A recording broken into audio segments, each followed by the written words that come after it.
Studimi më i ri dhe i saktë tregon se planeti Mars ka ngjyrë të kuqe nga pluri i hekurit të oksiduar, dikur ka patur oksigjen.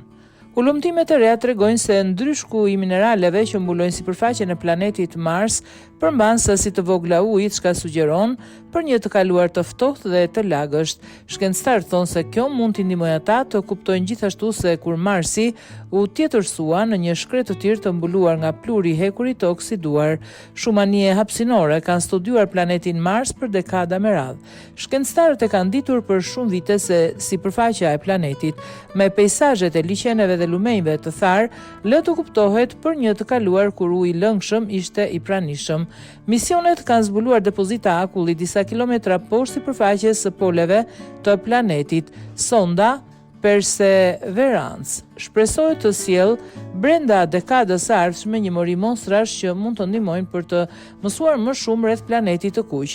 Misionet e mëparshme në Mars kanë siguruar të dhëna të detajuara të sipërfaqes së planetit me pluhurin e kuq.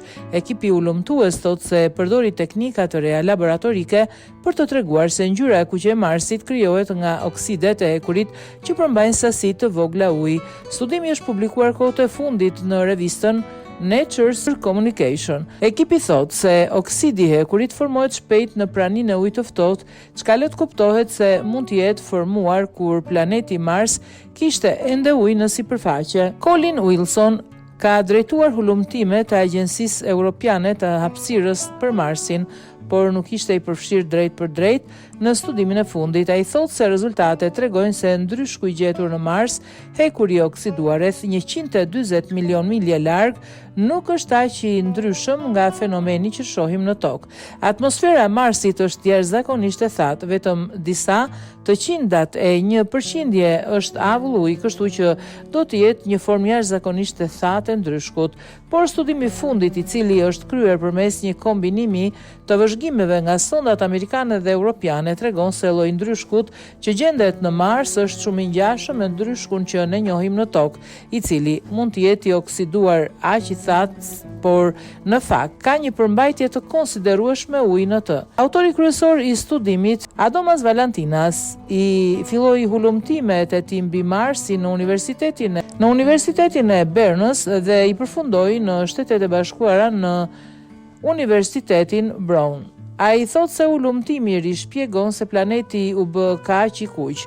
Në thelb, studimi konfirmon të gjitha gjetjet e mëparshme mbi praninë e ujit të lëngshëm në të kaluarën, por ndryshon botkuprimin mbi ngjyrën e kuqe të planetit dhe oksidin e hekurit.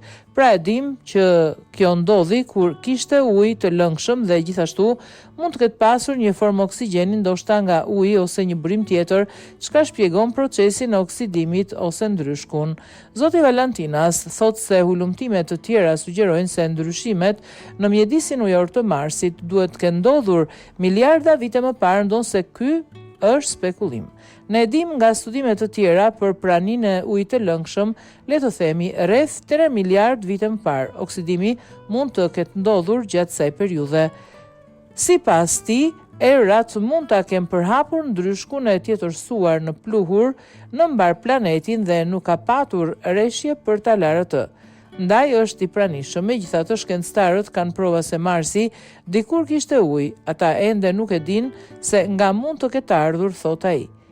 Ai thotë se mezi pret që monstrat që do të sillen në tokë të konfirmojnë zbulimet e bëra në laborator, sidoqoftë plani NASA-s për të sjellë kampionët nga Marsi në tokë është në pritje të gjetjes së një mënyre më të shpejtë dhe më pak të kushtueshme sipas zyrtarëve, shkruan VOA.